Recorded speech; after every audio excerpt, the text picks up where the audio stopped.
Após 2 anos de recessão, a economia brasileira ainda não conseguiu entrar em um ciclo de recuperação mais forte. Durante as eleições, muitos temas não foram discutidos em profundidade.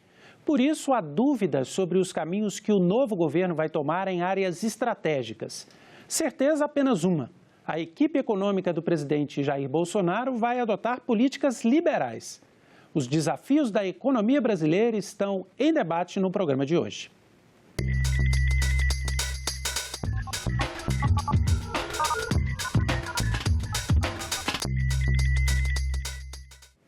Os nossos convidados são o diretor executivo da Instituição Fiscal Independente do Senado Federal, Felipe Salto, e o economista José Luiz Oreiro, professor da Universidade de Brasília.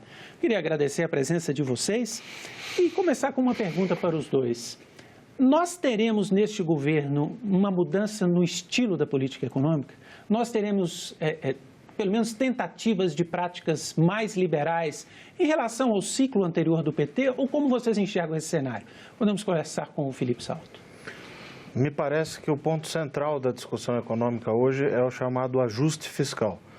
Sem resolver o problema das contas públicas, reequilibrar a relação dívida sobre PIB, nós não vamos a lugar algum em termos de crescimento econômico, que ainda é o nosso principal objetivo. O Brasil ainda é um país que tem uma renda per capita que é uma fração da renda per capita dos países desenvolvidos. Então, o nosso principal objetivo é ter políticas macroeconômicas que permitam expandir a renda per capita. Para isso, a lição número 1 é promover o ajuste fiscal. O que se espera é que essa nova equipe econômica que vai se configurando tenha a compreensão e o diagnóstico correto a esse respeito.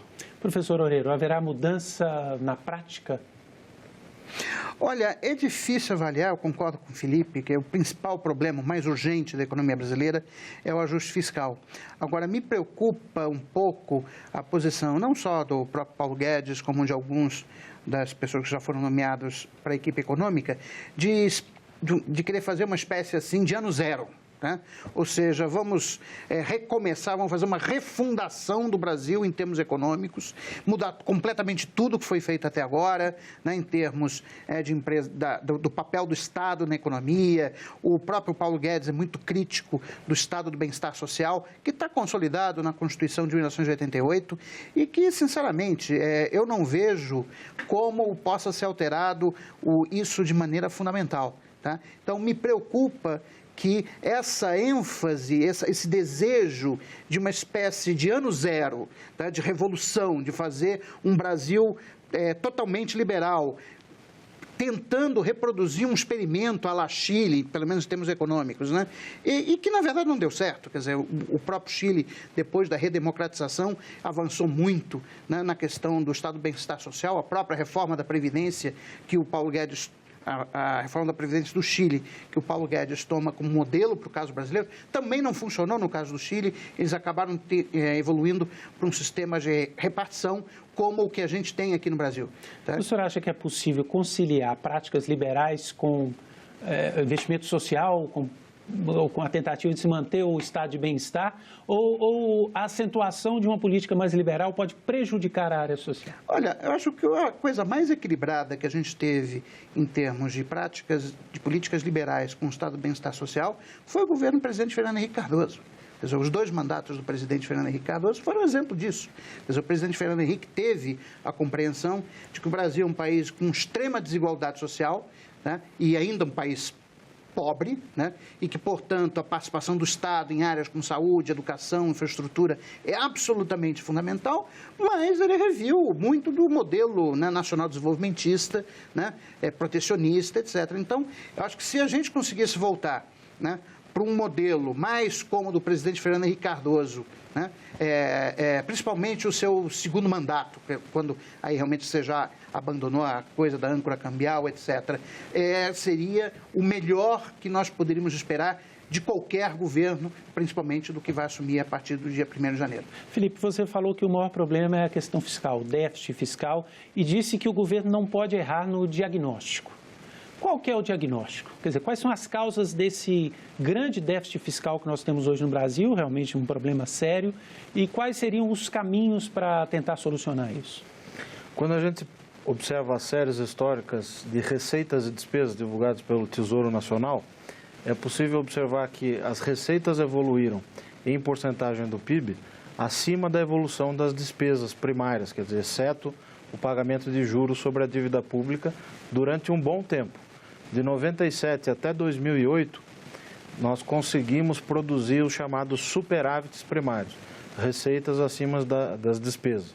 A partir de 2008, a adoção de determinadas práticas, que ficaram conhecidas como contabilidade criativa, prejudicaram, junto com o desmonte do modelo de crescimento econômico, a dinâmica fiscal.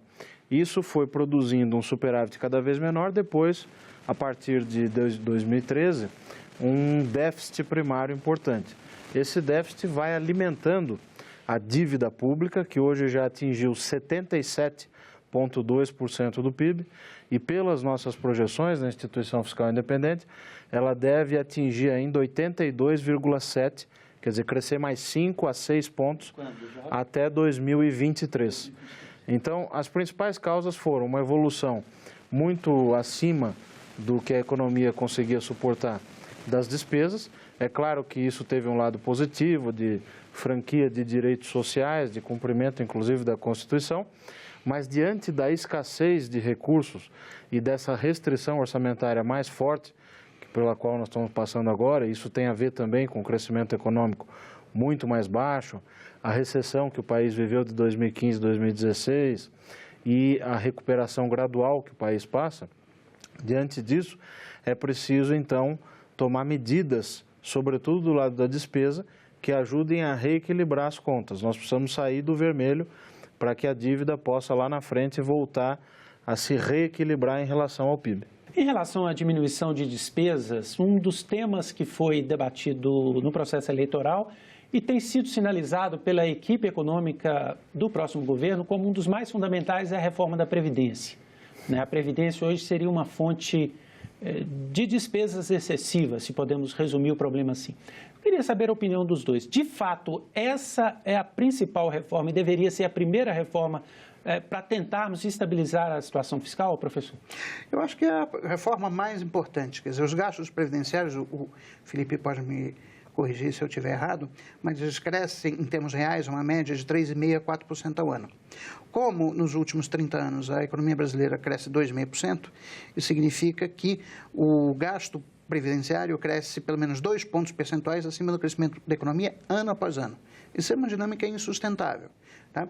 Bom, e o que a gente pode fazer na reforma da Previdência? Quer dizer, eu acho que um bom início de conversa é a idade mínima, porque, de fato, o Brasil está passando por uma transição demográfica numa velocidade que é 3, 4 vezes maior que a Europa. Tá? Então, você está aumentando a expectativa de vida da população, diminuiu muito a taxa de natalidade, hoje a taxa de fecundidade está no ponto de reposição, que é 2,1 filhos por mulher, ou até um pouquinho abaixo disso. Tá? Então, dada essa transição demográfica, não tem como você fechar os olhos e dizer que não tem problema na Previdência. Tem problema na Previdência. Tá? Agora, outra coisa que a gente vai ter que enfrentar, aí não sei qual é a melhor solução política para isso, mas é a vinculação dos benefícios previdenciários ao salário mínimo. Como você adotou uma regra de reajuste do salário mínimo, lá informalmente em 2007, pelo Lula, e depois formalmente pela presidente Dilma na forma de lei, que agora vai terminar em 2019 e a gente tem que repensar a lei do reajuste do salário mínimo, das duas uma. Ou a gente faz uma nova lei de reajuste do salário mínimo, em que o salário mínimo vai crescer uma taxa mais baixa daqui para frente, tá? Ou então a gente vai ter que desvincular os benefícios previdenciários do salário mínimo. Tá? Porque o problema é que se você dá reajustes anuais, por exemplo, de 1,5%, 2% em termos reais para o salário mínimo, o impacto que isso tem nas contas previdenciárias é muito grande. Então, são essas duas coisas que a gente tem que fazer e tem que fazer logo, tá? Que é fazer a reforma da Previdência, e acho que o mínimo para a gente começar a conversa é uma idade mínima, desculpe o trocadilho, né? Mas também você tem que rever o reajuste do salário mínimo. Eu, pessoalmente, sou favorável a que você mantenha a vinculação dos benefícios previdenciários ao salário mínimo, porém mude a regra para A regra atual é o crescimento seja menor. A regra atual é o IPC mais o crescimento da economia de 2 anos atrás, que você adote o IPC mais a meta de inflação definida pelo Conselho Monetário Nacional.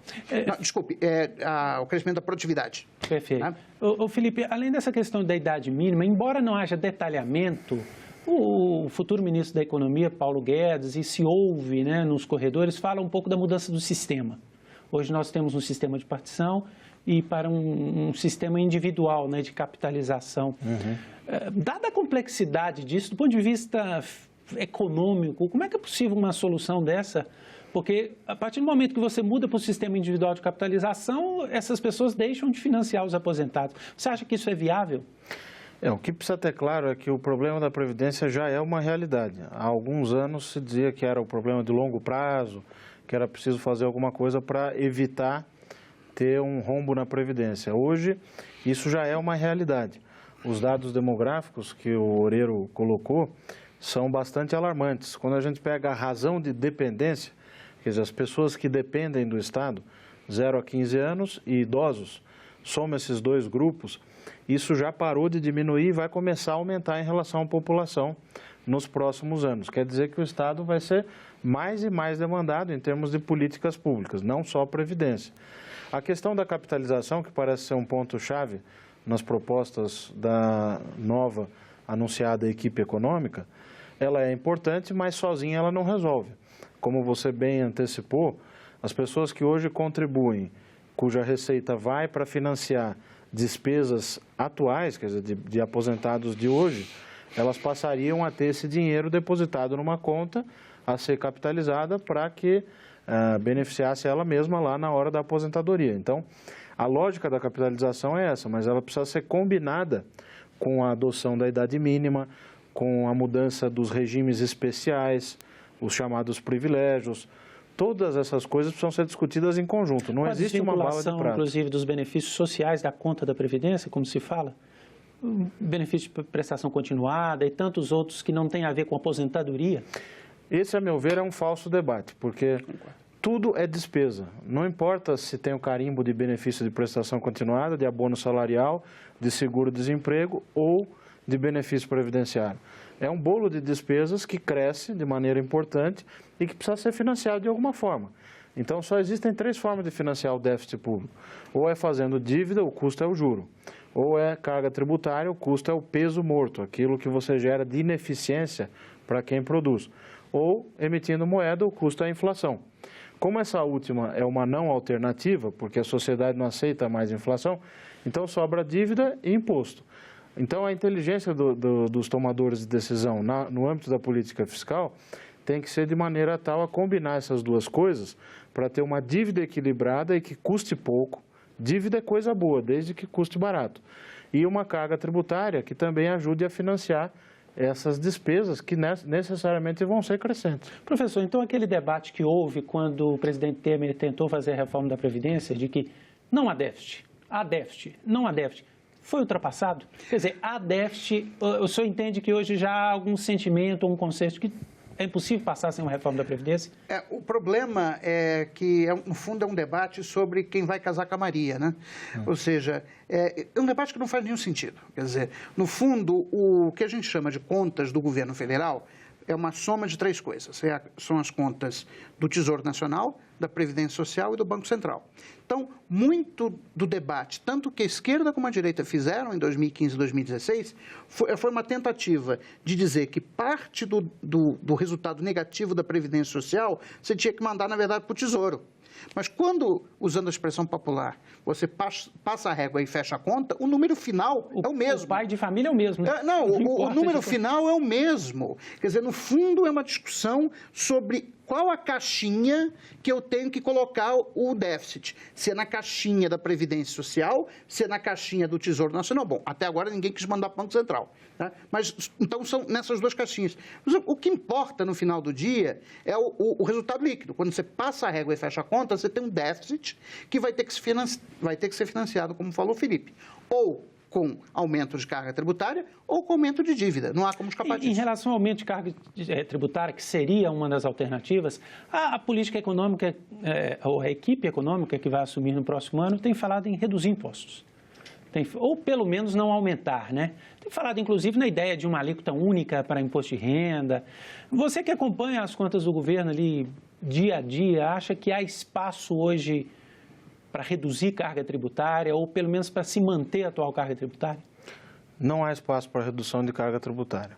Isso é preciso ter muito claro. Basta uma olhada geral nos números do governo, e quanto mais detalhes, mais isso vai ficar claro, de que não há espaço simplesmente para reduzir ou abrir mão de receitas no momento em que o déficit desse ano, pelas projeções da Instituição Fiscal Independente, deve ficar em torno de 128,9 bilhões.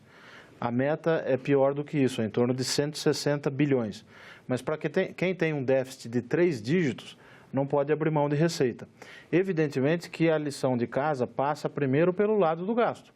Nós não podemos cometer o erro de avançar de novo na carga tributária sem fazer a mudança do lado da despesa.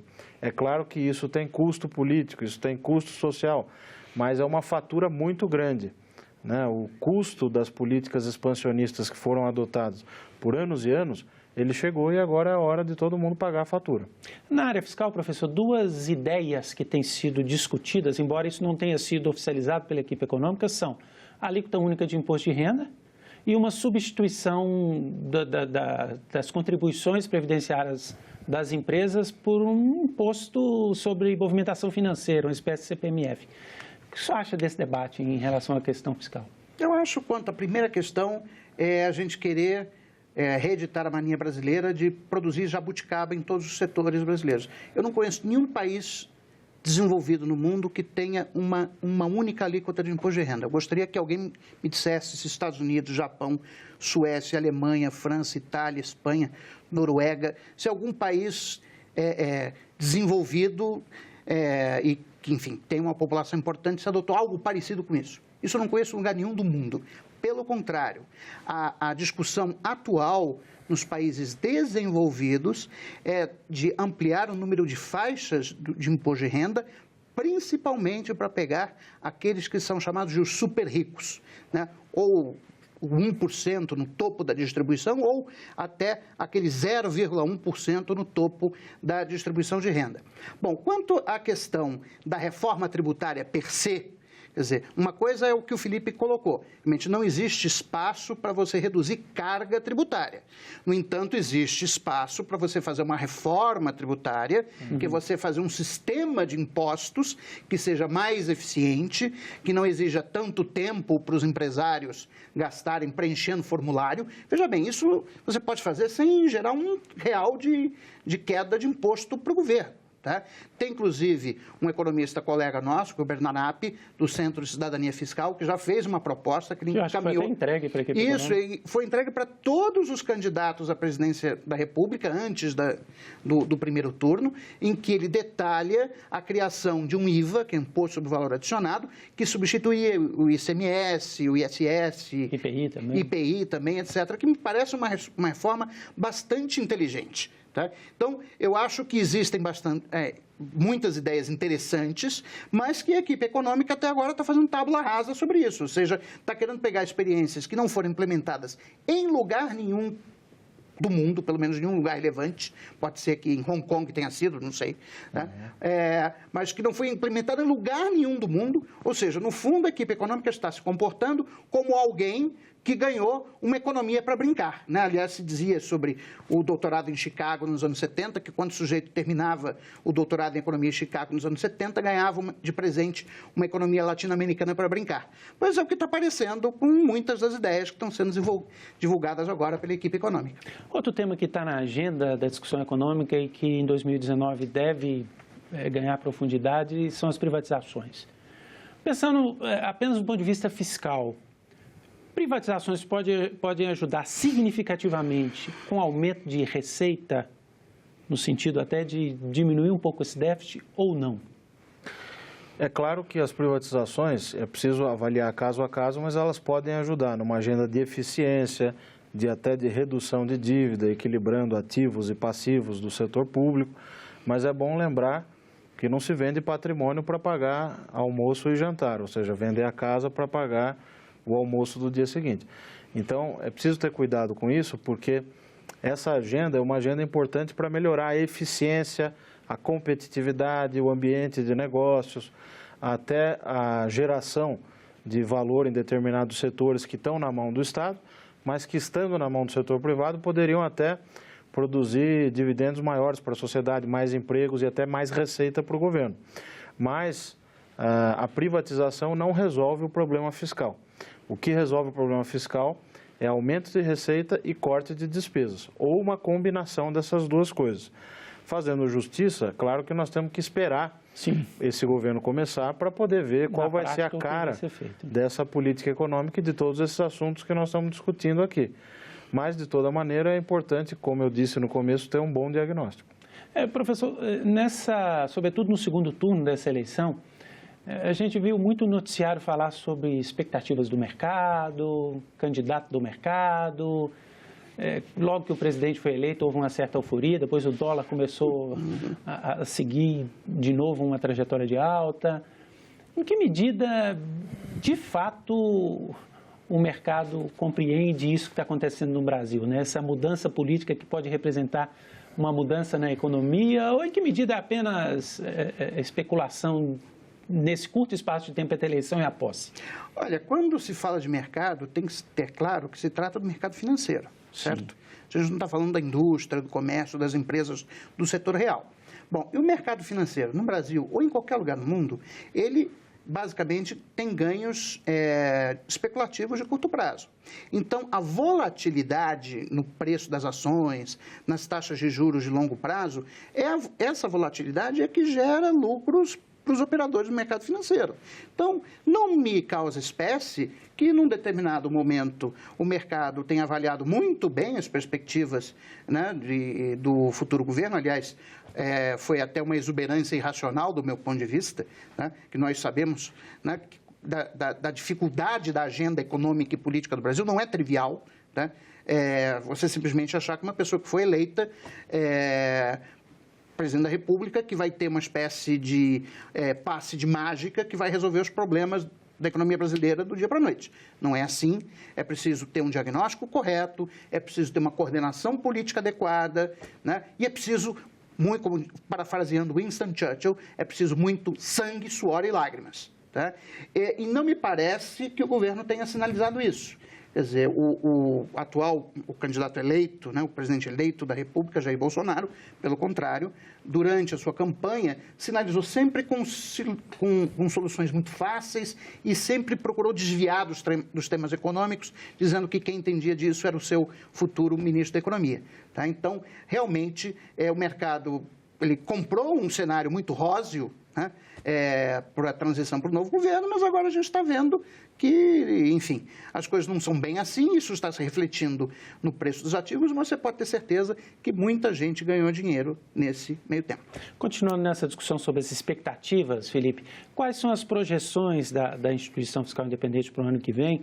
E houve alguma mudança nessas projeções em função do cenário eleitoral, da vitória do presidente Jair Bolsonaro? Um dado estilizado importante é que, no pós-eleição, os juros reais caíram de maneira significativa. A chamada curva a termo de juros, que é uma coisa que os economistas olham para cada prazo, 1, 2, 3 anos e até para o longo prazo, qual é o juro que o mercado está precificando. Porque o que importa não é só a Selic, que a gente está acostumado a ver, 6,5%, de fato caiu bastante, mas o juro para cada prazo. E essa curva inteira, para todos os prazos, diminuiu no pós-eleição, sinalizando uma certa confiança, uma expectativa positiva do mercado com relação ao que viria pela frente, né, com a eleição do presidente Jair Bolsonaro. Agora, isso é uma coisa. A outra é se isso vai se concretizar em políticas que, de fato, gerem mais crescimento, a inflação controlada, né, como está hoje, mas que continue controlada com a volta do crescimento, e, sobretudo, a regularização ou a organização da verdadeira bagunça que virou as contas públicas no Brasil. Então, essa tarefa é a tarefa primordial. Nas nossas projeções, a dívida ainda cresce pelos próximos anos, né, porque, independentemente do que for feito no curtíssimo prazo, isso é algo que reflete já decisões passadas, uma pressão enorme que já foi gerada, é um custo que nós vamos ter que pagar. O crescimento econômico deve ser um pouco melhor no próximo ano. Nossa projeção é 2,4% para o ano que vem, um pouco maior do que nesse ano. Então, há um cenário que pode ser benigno a depender da condução das políticas e do anúncio, da diretriz, do viés que vai ter essa condução de política econômica. É preciso esperar para ver.